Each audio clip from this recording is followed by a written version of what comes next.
नमस्कार विद्यार्थी मित्रांनो, विजन गव्हर्नमेंट जॉब या ई-लर्निंग प्लॅटफॉर्मवरती आपलं स्वागत आहे।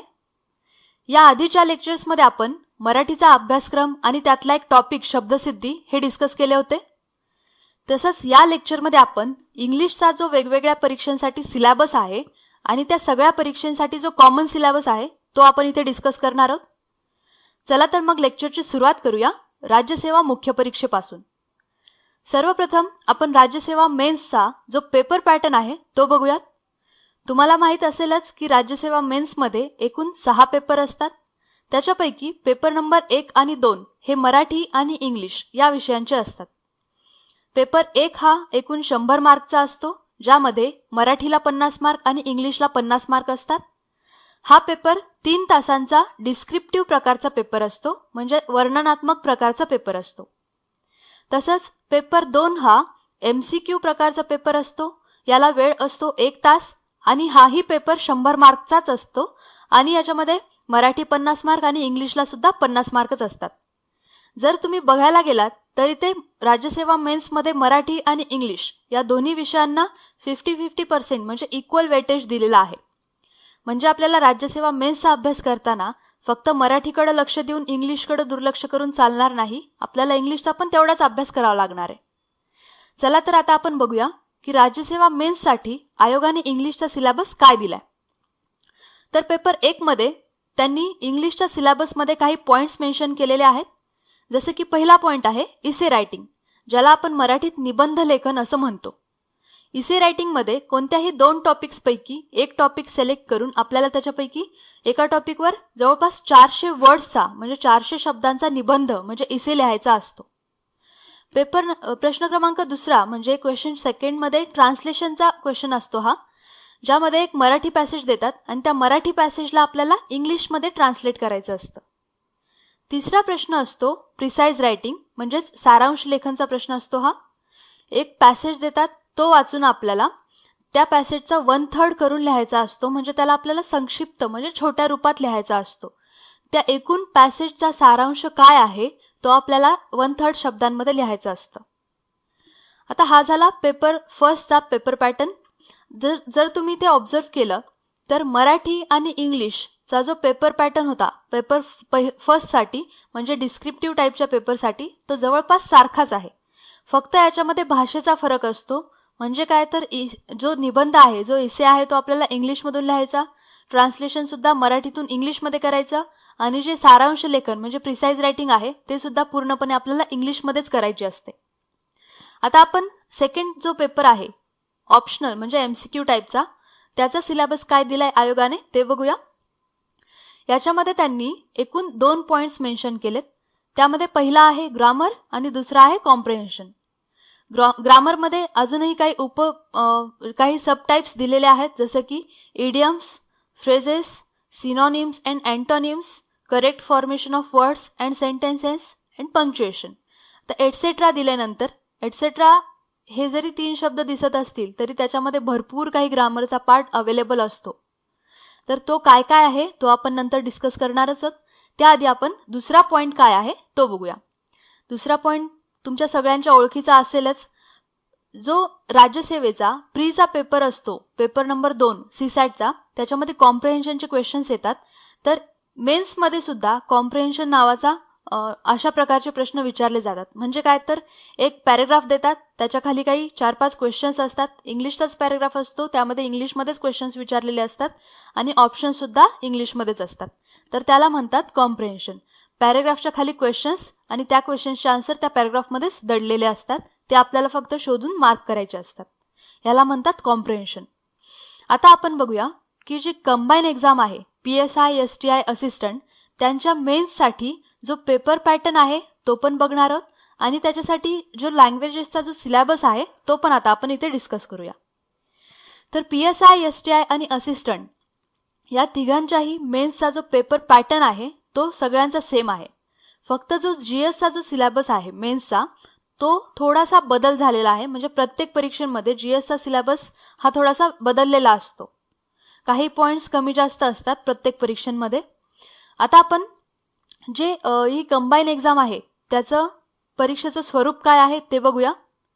तर ही मेन्स कंबाईन एक्झाम आहे ती वेगवेगळी होणार आहे. यावर्षी तुम्हाला माहीत असेलच, म्हणजे PSIची वेगळी एक्झाम असेल, STIची वेगळी आहे आणि असिस्टंटची वेगळी एक्झाम आहे. पण तिन्ही परीक्षांसाठी म्हणजे या तिन्ही परीक्षा MCQ प्रकारच्या म्हणजेच वस्तुनिष्ठ बहुपर्यायी प्रकारच्या असणार आहेत आणि एकूण 200 मार्कांची ही परीक्षा असेल. या 200 मार्कांमध्ये एकूण 2 पेपर असतील, म्हणजे 100-100 मार्कांचे 2 पेपर असणार आहेत. त्यापैकी पहिला पेपर जो आहे तो मराठी आणि इंग्लिशचा आहे. म्हणजे जो 100 मार्कचं वेटेज आहे ते मराठी आणि इंग्लिशला आहे. या 100 मार्कांमध्ये सुद्धा मराठी हे 60 मार्काला आणि इंग्लिश हे 40 मार्कांसाठी असणार आहे आणि याच्यासाठी वेळ असेल 1 तास. दुसरा जो पेपर आहे तो जनरल स्टडीजचा असेल, ज्याच्यामध्ये आपल्याला सामान्य ज्ञान, बुद्धिमापन आणि विषयाचे ज्ञान काय आहे हे चेक केलं जातं. हाही पेपर 100 मार्कांचाच आहे. याच्यामध्ये सुद्धा प्रश्न 100च असतात आणि वेळ 1 तास असतो. मला आशा आहे की तुम्हाला हे पेपर पॅटर्न समजला असेल. आता आपण जो भाषा विषयांचा सिलेबस दिलाय तो बघूया. यावर्षी जरी हे तिन्ही परीक्षा वेगवेगळ्या होणार असतील तरी सुद्धा भाषा विषयांचा सिलेबस तर तिन्ही परीक्षांसाठी सारखाच आहे. मराठीसाठी त्यांनी काही जे सब पॉइंट्स दिलेत ते आता आपण सगळ्यात आधी बघूया. मराठीसाठी सर्वसामान्य शब्दसंग्रह, वाक्यरचना, म्हणी, व्याकरण, म्हणी व वाक्प्रचार यांचा अर्थ आणि उपयोग तसेच उतार्यावरील प्रश्नांची उत्तरे, म्हणजे याच्यामध्ये सुद्धा कॉम्प्रिहेन्शन ऑफ पॅसेजेस हा पॉइंट मेन्शन केलेला आहे. आता इंग्लिशचा सिलेबस काय दिलाय तो बघूया. इंग्लिशमध्ये कॉमन व्होकॅब्युलरी म्हणजे शब्दसंग्रह आपल्याला माहीत असणं खूप महत्त्वाचं आहे. दुसरा पॉइंट आहे सेंटेन्स स्ट्रक्चर, म्हणजे वाक्यरचना कशी तयार होते ते फॉर्म करता आली पाहिजे. तिसरा पॉइंट आहे ग्रामर म्हणजे व्याकरण. याच्यामध्ये कोणकोणते पॉइंट्स आहेत ते आपण नंतर डिटेलमध्ये बघूयात. चौथा पॉइंट आहे use of idioms and phrases and their meaning, म्हणजेच काय तर जे वाक्प्रचार आहेत त्यांचा वापर आपल्याला करता आला पाहिजे. आणि शेवटचा पॉइंट परत आहे कॉम्प्रिहेन्शन ऑफ पॅसेजेस. मला आशा आहे की तुम्हाला PSI STI असिस्टंटचा जो मुख्य परीक्षेचा सिलेबस आहे तो समजला असेल. आता आपण टॅक्स असिस्टंट प्री चा जो सिलेबस आहे इंग्लिशचा तो बघूया. मी याच्या आधीच्या लेक्चरमध्ये सुद्धा जो पेपर पॅटर्न आहे तो डिस्कस केला होता, तरीही थोडक्यात सांगते. टॅक्स असिस्टंटची प्री ही एक्झाम 100 मार्कांची असते, ज्याच्यामध्ये आपण ह्याला एकूण 4 भागांमध्ये ह्याला डिवाइड करू शकतो. त्यामध्ये पहिला मराठी, दुसरा इंग्लिश, तिसरा सामान्य ज्ञान व बुद्धिमापन म्हणजेच जनरल स्टडीज आणि चौथा अंकगणित म्हणजेच CSAT. याला आपण असे डिवाइड करू शकतो. इथे लक्षात घ्या की मराठीचे जे क्वेश्चन्स आहेत हे पूर्णपणे मराठी मीडियममधून असतील, त्याला काही ऑप्शन इंग्लिश नाहीये. टॅक्स असिस्टंटच्या एक्झाममध्ये मराठीचे क्वेश्चन मराठीतच असतात, इंग्लिशचे क्वेश्चन इंग्लिशमध्येच असतात आणि जनरल स्टडीज आणि CSATचे क्वेश्चन मराठीतच असतात. एवढं लक्षात घ्या. ही परीक्षा एकूण 100 मार्कांची असते. यामध्ये प्रश्नांची संख्या सुद्धा 100च असते, म्हणजे एका प्रश्नाला 1 मार्क असतो. याला टाइम असतो 1 तासांचा आणि ही MCQ प्रकारची परीक्षा असते, म्हणजे ऑप्शनल प्रकारची असते. आता आपण यामध्ये इंग्लिशचा जो सिलेबस आहे तो बघूयात. त्यांनी इंग्लिशच्या सिलेबसमध्ये जे पॉइंट्स दिलेत ते आहेत स्पेलिंग, व्याकरण, सोपी वाक्यरचना आणि नेहमीच्या शब्दांचा वापर. आता इथे त्यांनी खूप थोड्या पॉइंट्समध्ये या सिलेबसला डिस्क्राईब केले. आता इथे स्पेलिंग हा जो पॉइंट आहे, म्हणजे आपल्याला जवळपास सगळ्या इंग्लिश शब्दांची स्पेलिंग माहीत असणं आवश्यक आहे. जसं की फॉर एक्झाम्पल पार्लमेंटची स्पेलिंग विचारू शकतात आणि खाली काहीतरी 4 कन्फ्युजिंग ऑप्शन्स दिलेले असतात. व्याकरणामध्ये भरपूर काही टॉपिक्स येतात, ते आपण नंतर डिस्कस करणार आहोत. सोपी वाक्यरचना म्हणजे काय, सेंटेन्स फॉर्मेशन आपल्याला आलं पाहिजे आणि नेहमीच्या शब्दांचा वापर, कुठल्या वाक्यामध्ये कुठला शब्द परफेक्ट बसतो हे आपल्याला समजलं पाहिजे. आता आपण जो ग्रामरचा जो पॉइंट आहे, सगळ्या परीक्षांसाठी जवळपास सारखाच सिलेबस आहे, सेमच आहे. आणि लक्षात घ्या, कधी पण जनरल स्टडीजपेक्षा हे जे मराठी आणि इंग्लिश हे टॉपिक्स आहेत हे खूप मार्क मिळवून देणारे आहेत. कारण जनरल स्टडीज हा खूप वास्ट सब्जेक्ट आहे. याच्यामध्ये भरपूर सब्जेक्ट एकत्र केलेले आहेत, जसं की history, geography, science, polity, economy, current affairs, हे सगळ्या सब्जेक्ट्सचे एकत्रीकरण म्हणजे झालं GS हा सब्जेक्ट. पण मराठी इंग्लिशचं तसं नाही आहे. मराठी आणि इंग्लिशमध्ये ठरलेले टॉपिक्स आहेत. ठरलेल्या टॉपिक्सचे आपल्याला फक्त कन्सेप्ट लक्षात घेऊन त्याचा अभ्यास करायचा आहे. मग प्रश्न कसाही आला तरी आपल्याला मार्क्स मिळू शकतात. त्याच्यामुळे आता आपण ग्रामरचा सगळ्या परीक्षांसाठी काय काय ग्रामरचा जो कॉमन सिलेबस आहे तो आपण इथे बघणार आहोत. त्यातला पहिला आहे पार्ट्स ऑफ स्पीच, म्हणजेच त्याला मराठीत म्हणतो आपण शब्दांच्या जाती. दुसरा आहे आर्टिकल्स, म्हणजेच कुठल्या शब्दाच्या आधी अ लावायचं का ॲन लावायचं का द लावायचं हे त्या शब्दावर अवलंबून असतं. ते काय आहे ते आपण नंतर डिटेलमध्ये बघूया. तिसरा पॉइंट आहे टेन्स. टेन्स म्हणजे वाक्याचा काळ. दिलेलं वाक्य कुठल्या काळामध्ये आहे हे आपल्याला समजलं पाहिजे. मराठी वाक्य आपल्याला समजतं की ते भूतकाळी आहे का वर्तमानकाळी आहे का भविष्यकाळी आहे. इंग्लिशमध्ये सुद्धा हे 3 काळ आहेत. शिवाय याचे अजून 4 उपप्रकार आहेत. म्हणजे भूतकाळामध्ये 4 उपप्रकार आहेत, वर्तमान काळात 4 आहेत, भविष्यकाळात 4 आहेत. असे एकूण टेन्समध्ये 12 उपप्रकार पडलेले आहेत. ते कोणकोणते आहेत ते आपण नंतर डिटेलमध्ये एक्सप्लेन करूया. पुढचा पॉइंट आहे चेंज द व्हॉइस. व्हॉइस म्हणजे आपण त्याला मराठीत प्रयोग असं म्हणतो. चेंज द व्हॉइस म्हणजे काय? एखादं वाक्य दिलेलं असतं, त्याचा आपल्याला प्रयोग बदला म्हणून प्रश्न येऊ शकतो. म्हणजे change the voice of the given sentence. 2 व्हॉइसचे प्रकार असतात इंग्लिशमध्ये. एक आहे ॲक्टिव्ह व्हॉइस, दुसरा आहे पॅसिव्ह व्हॉइस. जर दिलेलं वाक्य ॲक्टिव्ह व्हॉइसमध्ये असेल तर त्याला पॅसिव्ह व्हॉइसमध्ये कन्वर्ट करायचं. पॅसिव्ह व्हॉइसमध्ये दिलेलं असेल तर ॲक्टिव्ह व्हॉइसमध्ये कन्वर्ट करायचं. आता हे कन्वर्ट कसं करायचं काय ते आपण नंतर एक एक पॉईंट एका लेक्चरमध्ये नंतर डिटेलमध्ये बघूया. तोपर्यंत पुढचा पॉईंट आहे डायरेक्ट अँड इनडायरेक्ट स्पीच, म्हणजेच प्रत्यक्ष व अप्रत्यक्ष कथन. पुढचा आहे पॉईंट डिग्री, म्हणजेच तुलना. जेव्हा तुम्ही ॲडजेक्टिव्हचा अभ्यास कराल तेव्हाच तुम्ही डिग्रीचा अभ्यास केला तर तुम्हाला ते खूप सोपं पडेल. पुढचा पॉईंट आहे क्वेश्चन टॅग. क्वेश्चन टॅग म्हणजे काय असतं तर आपण एखादं वाक्य बोलतो आणि त्या वाक्याच्या शेवटी त्या वाक्याशी रिलेटेड एक छोटासा प्रश्न विचारतो. जसं की जर मला असं विचारायचं असेल, तुला एक नवीन शर्ट मिळाला आहे, नाही का तुला? असं आपण जे नाही का तुला हा जो एक छोटासा 2च शब्द आहेत, पण जर आपण हे 2 शब्द त्या वाक्याच्या शेवटी लावले तर त्या वाक्याचा एक प्रश्न तयार होतो. याला म्हणतात क्वेश्चन टॅग. उदाहरणार्थ जर मी यालाच इंग्लिशमध्ये करायचं म्हणलं तर you have got a new shirt, haven't you? म्हणजे काय?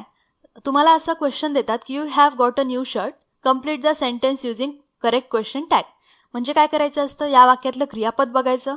या वाक्यातलं क्रियापद आहे हॅव, त्याला नकारार्थी करायचं. जर ते होकारार्थी असेल तर हॅव हे होकारार्थी आहे, त्याला नकारार्थी म्हणजे हॅवंट आणि त्याच्यानंतर जो कर्ता आहे तो ठेवायचा.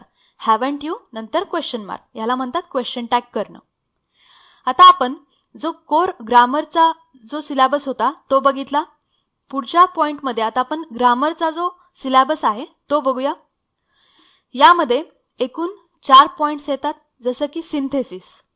सिंथेसिस म्हणजे काय तर दिलेलं वाक्य, दिलेलं जे सेंटेन्स आहे ते सिंपल आहे का कंपाऊंड आहे का कॉम्प्लेक्स प्रकारचं आहे हे आपल्याला बघायचं असतं. किंवा काही वाक्य देतात. आता याच्यामध्ये जे पहिले 2 पॉईंट्स आहेत सिंथेसिस आणि टाइप्स ऑफ सेंटेन्सेस, याच्यामध्ये सेंटेन्स ट्रान्सफॉर्मेशन म्हणून सुद्धा क्वेश्चन कधी कधी विचारतात. जसं की जे पहिला जो आहे सिंथेसिस, याच्यामध्ये काय असतं की आपल्याला एखाद्या सेंटेन्समध्ये and, as well as, both and, not only but also, either or, neither nor, no sooner than, hardly when, as soon as, so that, remove to, if, although, though, that, because असे काही शब्द टाकून आपल्याला 2 वाक्यांचं एखादं वाक्य form करायचं असतं. किंवा कधी कधी एखादं सेंटेन्स देतात आणि त्याच्यावरून आपल्याला ओळखायचं असतं की ते सिंपल आहे का कंपाऊंड आहे का कॉम्प्लेक्स प्रकारचं आहे. आणि कधी कधी काय करतात, एखादं सेंटेन्स देतात ज्याच्यामध्ये अँड शब्द आहे, त्याच्याऐवजी आपल्याला सेंटेन्स ट्रान्सफॉर्मेशन म्हणून क्वेश्चन येतो ज्याच्यामध्ये अँडच्या ऐवजी आपल्याला ॲज वेल ॲज किंवा बोथ अँड हे यूज करा म्हणून सांगतात. त्याच्यामुळे जे पहिले 2 प्रकार आहेत सिंथेसिस आणि टाइप्स ऑफ सेंटेन्सेस, याच्यावरती ट्रान्सफॉर्मेशन प्रकारचा सुद्धा प्रश्न विचारला जाऊ शकतो. आता टाइप्स ऑफ सेंटेन्सेस काय आहे ते बघूया. टाइप्स ऑफ सेंटेन्सेस म्हणजेच काय तर वाक्यांचे प्रकार. म्हणजे दिलेलं वाक्य होकारार्थी आहे का नकारार्थी का प्रश्नार्थक आहे का उद्गारवाचक आहे हे आपल्याला त्या वाक्यावरून ओळखायचं असतं. पुढचा पॉइंट आहे क्लॉजेस. क्लॉजेस म्हणजे काय तर एखादं जे वाक्य आहे त्याच्यामधलं उपवाक्य कोणतं आहे किंवा उपवाक्यांचे जे प्रकार आहेत ते आपल्याला क्लॉजेस या पॉइंटमध्ये अभ्यास करायचे असतात. आणि चौथा पॉइंट आहे वर्ड बिल्डिंग. वर्ड बिल्डिंग म्हणजे काय, शब्दांचं रूपांतर करायचं. म्हणजेच काय, जर एखादा वर्ब दिला असेल आपल्याला तर त्या वर्बमधून आपल्याला नाउन तयार करता आला पाहिजे.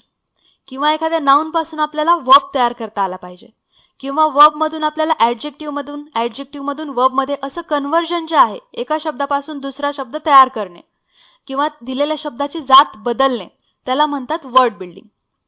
मला आशा आहे की तुम्हाला हे इथपर्यंत समजलं असेल. आता आपण जे राहिलेले पॉइंट्स आहेत, जसं की मी तुम्हाला मराठीच्या ह्याच्यामध्ये सुद्धा जो पाठांतराचा विषय आहे तो एका स्लाइडमध्ये टाकला होता, इथे पण आपण तसंच केलंय. इथे जो पाठांतराचा विषय आहे त्याच्यामध्ये सिनोनिम्स अँड अँटोनिम्स म्हणजे समानार्थी आणि विरुद्धार्थी शब्द. आता हे शब्द आपण जर समजून घेऊन जर पाठ केले तर आपल्याला समजायला सोपे जातात. जसं की फॉर एक्झाम्पल एखादा शब्द आहे हॅपी, तर हॅपी याच शब्दाचे सगळेच्या सगळे समानार्थी शब्द आपण पाठ करायचे आणि त्याच शब्दाचे लगेचच अँटोनिम्स म्हणजे विरुद्धार्थी शब्द पाठ करायचे, जेणेकरून आपल्याला समजायला सोपं जातं. म्हणजे हा जवळपास पाठांतराचा विषय आहे, समानार्थी आणि विरुद्धार्थी शब्द. दुसरा पॉइंट आहे वन वर्ड सबस्टिट्यूशन. म्हणजे हा पॉइंट आपण मराठीत पण बघितला होता. म्हणजे अनेक शब्दांबद्दल, अनेक शब्दसमूहांबद्दल आपल्याला एखादा शब्द ठेवायचा असतो. तिसरा पॉइंट आहे इडियम्स और फ्रेजेस. म्हणजे काय तर वाक्प्रचार आणि शब्दसमूह. चौथा पॉइंट आहे स्पेलिंग करेक्शन. म्हणजे हा पण थोडासा पाठांतराचा विषय आहे. म्हणजे काय तर मी तुम्हाला आताच सांगितलं होतं की एखादा शब्द विचारतात आणि त्याची करेक्ट स्पेलिंग आपल्याला लिहायची असते ऑप्शन्समधून. आणि शेवटचा म्हणजे पाचवा पॉइंट आहे प्रोवर्ब्स. प्रोवर्ब्स म्हणजे म्हणी. हे जवळपास सगळेच्या सगळे पॉइंट मराठीमध्ये सुद्धा आहेत. फक्त भाषेचा फरक आहे, त्याच्यामुळे खूप मोठा फरक पडल्यासारखा आपल्याला वाटतो. पण एवढं टेन्शन घेण्याची काही गरज नाहीये. जर तुम्ही मराठी आणि इंग्लिशचा जो कॉमन पोर्शन आहे त्याचा जर साइड बाय साइड अभ्यास केला, जसं की पार्ट्स ऑफ स्पीच, ज्या दिवशी तुम्ही मराठीचं पार्ट्स ऑफ स्पीच कराल त्याच दिवशी तुम्ही इंग्लिशचं पण करा. जेणेकरून जसं की समजा जर तुम्ही मराठीचं पहिल्यांदा नाउन केलं, मराठीचं जर नाम केलं तर त्याच दिवशी तुम्ही इंग्लिशचं नाउन करायला पाहिजे, जेणेकरून जे सारखा भाग आहे तो समजायला सोपं जातो आणि असा वेगळा परत अभ्यास करत बसण्याची गरज नाही पडत. ठीक आहे, तर मला आशा आहे की तुम्हाला हे लेक्चर समजलं असेल. या लेक्चरमध्ये तुमच्याशी एवढंच डिस्कस करायचं होतं. जर तुम्हाला हे माझं लेक्चर आवडलं असेल तर नक्की या लेक्चरला लाईक करा, तुमच्या सगळ्या मित्रांसोबत याला शेअर करा. आणि जर तुम्हाला काही डाऊट्स असतील किंवा जर तुम्हाला असं वाटत असेल की मी अजून दुसऱ्या एखाद्या टॉपिकवर लेक्चर बनवावं, तर ते टॉपिक्स किंवा लेक्चर कसं वाटलं हे सुद्धा मला तुम्ही कमेंट करून नक्की कळवा. मला आशा आहे की तुम्हाला हे लेक्चर आवडलं असेल. या लेक्चरमध्ये तुमच्याशी एवढंच सांगायचं होतं. आपण भेटूया पुढच्या लेक्चरमध्ये एखाद्या नवीन टॉपिक सोबत. तोपर्यंत जय हिंद, जय महाराष्ट्र. धन्यवाद.